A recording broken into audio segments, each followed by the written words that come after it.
प्रणाम। हर हर महादेव। दोस्तों, आज हम एक ऐसे विषय पे बात करने वाले हैं जो मेरे दिल के तो बहुत करीब है and I am very sure कि वो आपके दिल के भी करीब हो।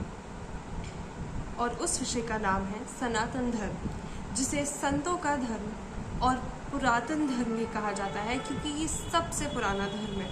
ये ऐसा धर्म है जो तब जीवित था जब मनुष्य का, जीव जंतु का, पृथ्वी का, संसार का कोई अस्तित्व नहीं था।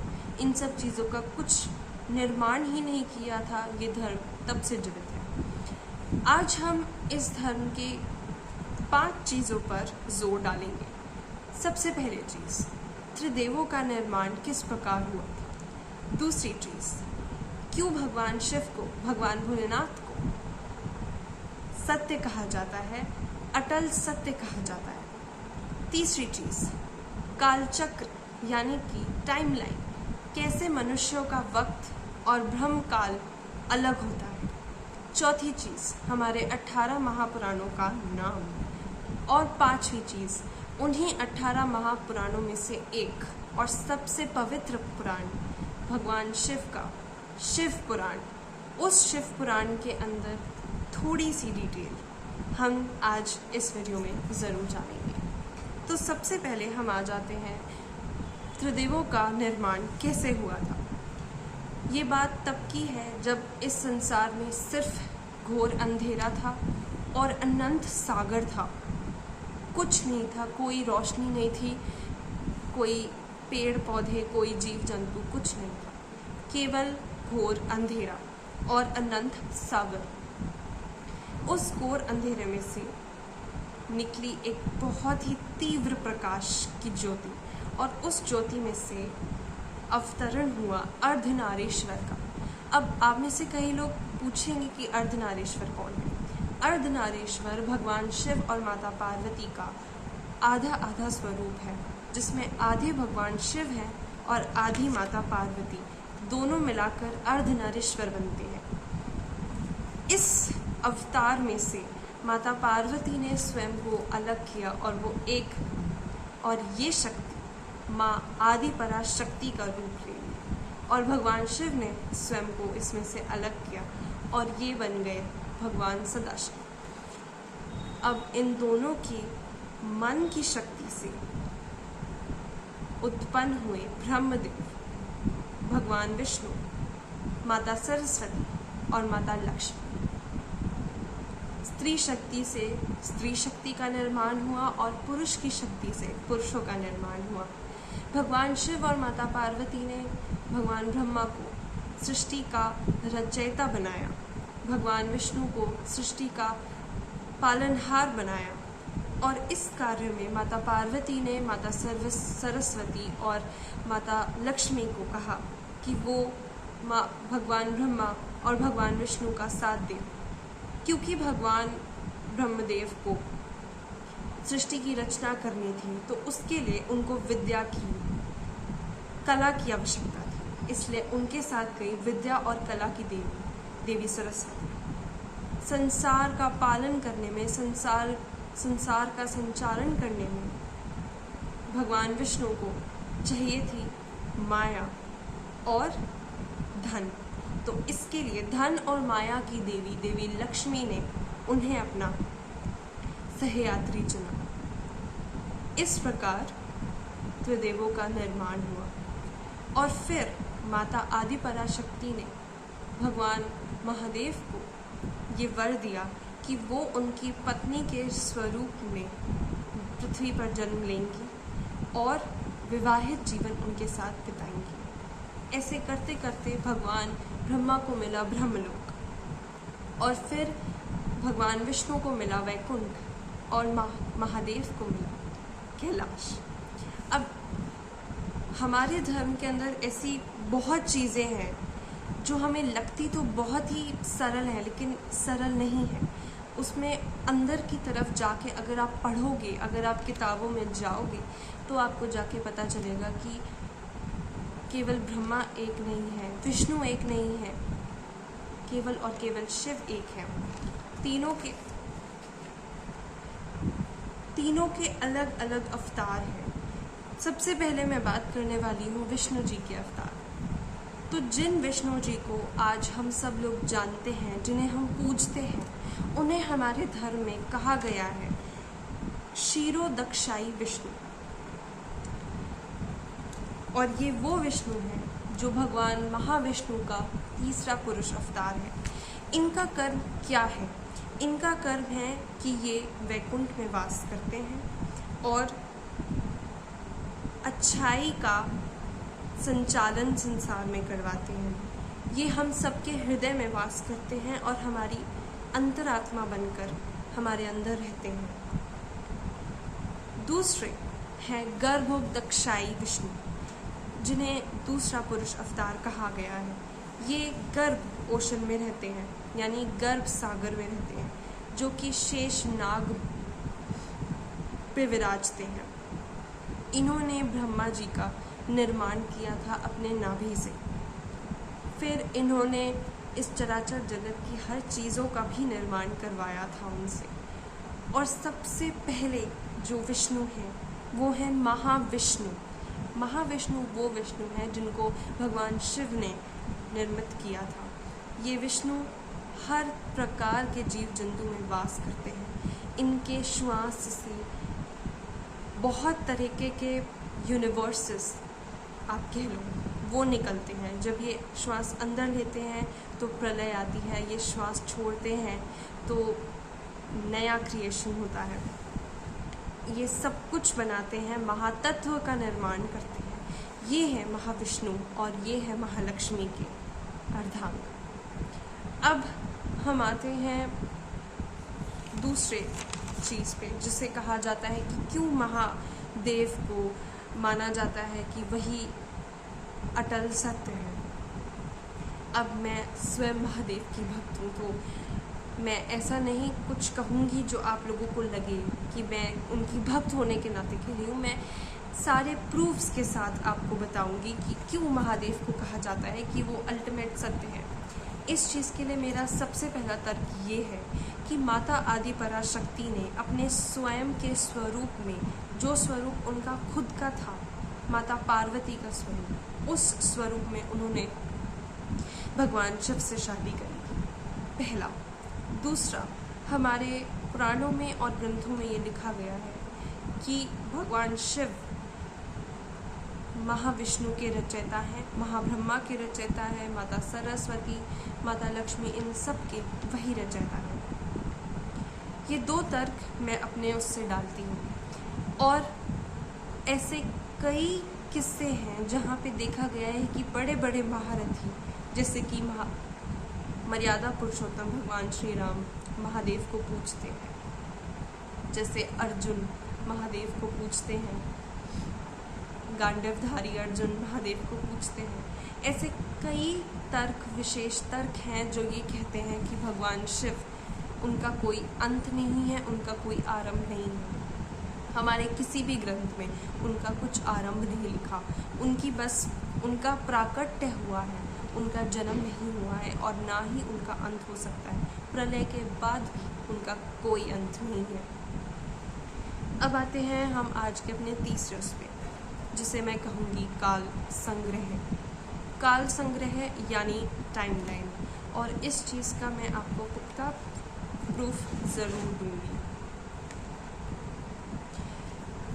ये विष्णु पुराण के तीसरे अध्याय में प्रथम अंश से एक पैराग्राफ है जो मैं पढ़ना चाहूँगी। 15 निमेष को काष्ठ कहते हैं। 30 काष्ठ की एक कला तथा 30 कला का एक मुहूर्त होता है। 30 मुहूर्त का मनुष्य का एक दिन और रात होता है और उतने ही दिन और रात को 2 पक्ष युक्त एक मास बन जाता है, यानी एक मंथ बन जाता है। 6 महीनों का एक अयन और दक्षायन तथा उत्तरायण 2 अयन मिलकर एक वर्ष होता है। दक्षायन देवताओं की रात्रि होती है और उत्तरायण उनका दिन। देवताओं के 12,000 वर्षों के सतयुग, त्रेता, द्वापर और कलयुग नामक 4 युग होते हैं। यानी देवताओं के 12,000 ईयर्स मिलाकर सतयुग, त्रेता, द्वापर और कलयुग नाम के 4 युग बनते हैं। अब यही 4 युग सतयुग, त्रेता, द्वापर और कलयुग मिलकर एक चतुर्युग बनाते हैं और ऐसे 1000 चतुर्युग ब्रह्मा जी का एक दिन बनाते हैं। ब्रह्मा के एक दिन में 14 मनु वास करते हैं। सप्तऋषि, देवतागण, इंद्र, मनु और मनु के पुत्र अर्थात राजागण, इन सब का निर्माण, इन सब का आरंभ एक ही काल में होता है और इन सब का संहार यानी इन सब का अंत वो भी एक ही काल में होता है। 71 चतुर्युग से कुछ अधिक काल का समय एक मनवंतर होता है। इस प्रकार दिव्य वर्ष गणना से एक मनवंतर में 8,52,000 वर्ष बताए जाते हैं। मनवंतर पूरे 30,67,20,000 वर्ष का है, यानी 30,67,20,000 ईयर्स का है। इस काल का 14 गुना ब्रह्मा जी का एक दिन माना जाता है और एक जो ब्रह्मा होते हैं वो 100 वर्षों तक जीते हैं अपने इस पूरे काल में, और उसके बाद एक नए ब्रह्मा जी का निर्माण किया जाता है भगवान महाविष्णु के द्वारा। ये पुख्ता सबूत है हमारे काल चक्र का विष्णु पुराण में। आइए आखिरी से एक पहले चौथे पॉइंट पे चलते हैं, जिसका नाम है 18 पुराणों के नाम। तो सबसे पहला पुराण आता है ब्रह्मांड पुराण, जो हमें ब्रह्मांड के अनंत सागर में लेकर जाता है और हमें बताता है कि क्या क्या है हमारे ब्रह्मांड में। दूसरा है पद्म पुराण। तीसरा है विष्णु पुराण, जो हमें भगवान नारायण की गाथाओं के बारे में बताता है। चौथा है शिव पुराण, जिसके बारे में हम अभी थोड़ा जानने वाले हैं। पांचवा है भागवत पुराण। भागवत पुराण हमें बताता है भगवान कृष्ण के बारे में। भविष्य पुराण, जो हमें हमारे भविष्य के बारे में बताता है।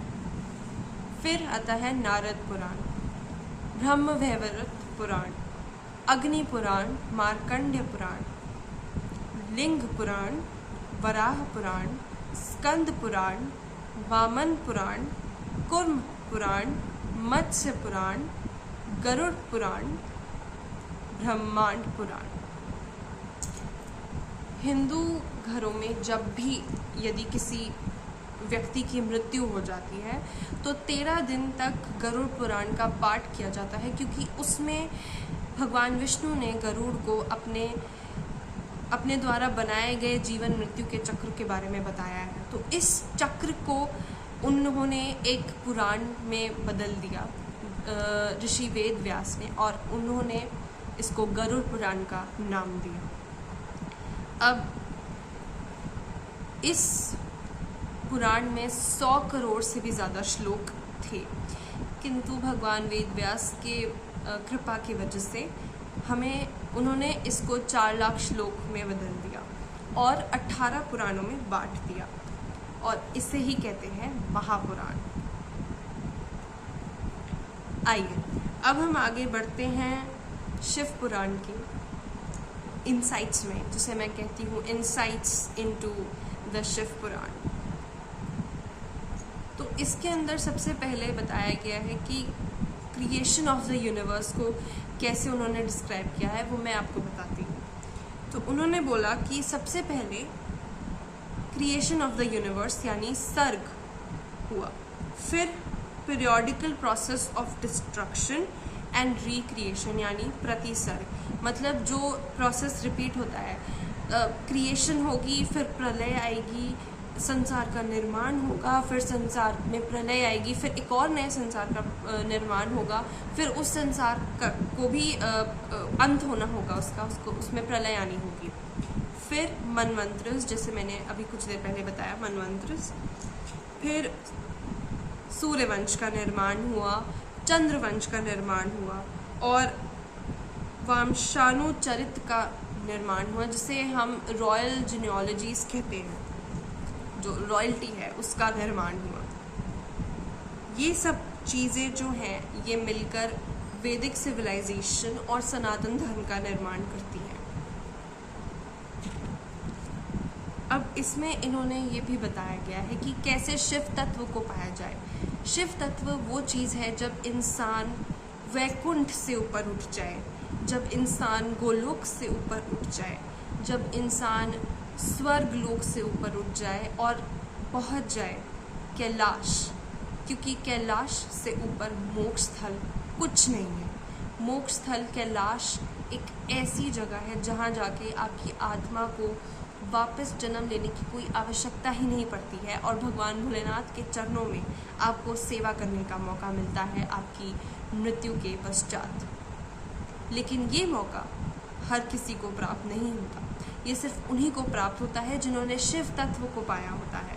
और शिव तत्व पाना आसान काम नहीं है, सरल कार्य नहीं है, क्योंकि बड़े से बड़े महारथी, बड़े से बड़े महर्षि, मुनि, ये लोग ये सब कुछ शिव तत्व तक पहुंच नहीं पाए। तो हम तो बहुत ही छोटे से इंसान हैं उनके आगे। भगवान भोलेनाथ ने इसमें बोला है कि जब जीवात्मा परमात्मा के साथ जुड़ जाती है तो वो स्वयं भी परमात्मा बन जाती है, और उस परमात्मा तक पहुंचने के लिए जीवात्मा को बहुत परिश्रम करना पड़ता है, बहुत दंड भुगतने पड़ते हैं, बहुत दर्द भुगतना पड़ता है, बहुत तपस्या करनी पड़ती है, तभी जाके जीवात्मा और परमात्मा का मिलन होता है। शिव पुराण में कहा गया है कि सदैव ओम नमः शिवाय का उच्चारण कीजिए, सदैव शिव का उच्चारण कीजिए, सदैव शिव के नाम का स्मरण कीजिए, तो आपका जीवन भाव विभोर खुश रहेगा। आप हर चीज़ में खुशी देखेंगे, अच्छी चीज़ें देखेंगे। इंग्लिश में बोला जाए तो आप बहुत ऑप्टिमिस्टिक बन जाएंगे, and optimism I believe is the best form of life. अगर आप हर चीज़ में अच्छी चीज़ें देख रहे हैं, अगर आप हर चीज़ को पॉजिटिवली देख रहे हैं, तो आपकी लाइफ बहुत ज़्यादा ईजी हो जाएगी। मैंने अपने व्हाटएवर आई हैव लर्नड भगवान कृष्ण की स्टोरी से मैंने ये देखा है कि उनकी लाइफ कितनी डिफ़िकल्ट रही है, बट उनकी सोच जो रही है वो हमेशा ऑप्टिमिस्टिक रही है। वो चाहे फेल हो जाए, चाहे कहीं हार जाए, चाहे कुछ भी हो जाए, वो कभी भी नेगेटिव नहीं सोचते थे, वो कभी कुछ गलत नहीं सोचते थे, वो हमेशा अच्छा सोचते थे। तो हमें भी अच्छा सोचना चाहिए, और यही शिव तत्व है। शिव तत्व आपको अच्छा सोचने पे मजबूर कर देता है, और तभी आप भगवान से, परमात्मा से मिल जाते हैं।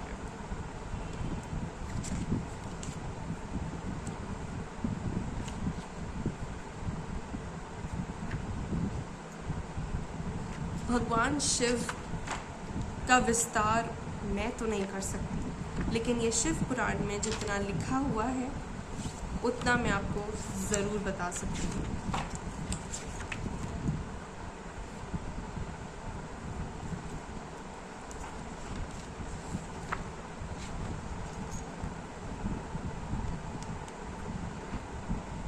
शिव पुराण कहता है कि भगवान शिव ही सर्वेश्वर है और एकलेश्वर है, अर्थात एक ही ईश्वर है।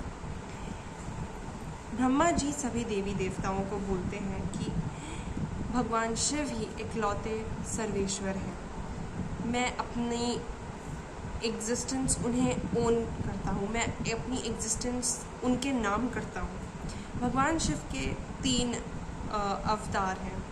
पहले रुद्र, दूसरा भैरव और तीसरा भोला। रुद्र अवतार जो है वो देवों को दिखता है, हमको अभी नहीं दिख रहा, वो प्रलय के वक्त पे दिखता है। उनका भैरव अवतार योगी और जो मुनि होते हैं उन्हें नज़र आता है, जो तपस्या करते हैं तपस्वियों को नज़र आता है उनका भैरव अवतार। और तीसरा भोले, वो अवतार जो है वो हम भक्तों को नज़र आता है। हम उसी अवतार की पूजा करते हैं और उसी पर अवतार से प्रेम करते हैं। ना उनका कोई अंत है, ना कोई आरंभ है। वो हर दुख के हारी हैं और हर सुख के देनी हैं।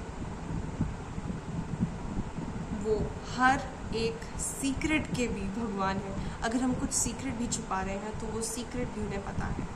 ऐसे हैं भगवान Shiv. Thank you so much for being with me. ऐसी और वीडियोस बनाते रहेंगे और आपके साथ रिलीजियस टीचिंग्स शेयर करते रहेंगे। Thank you so much.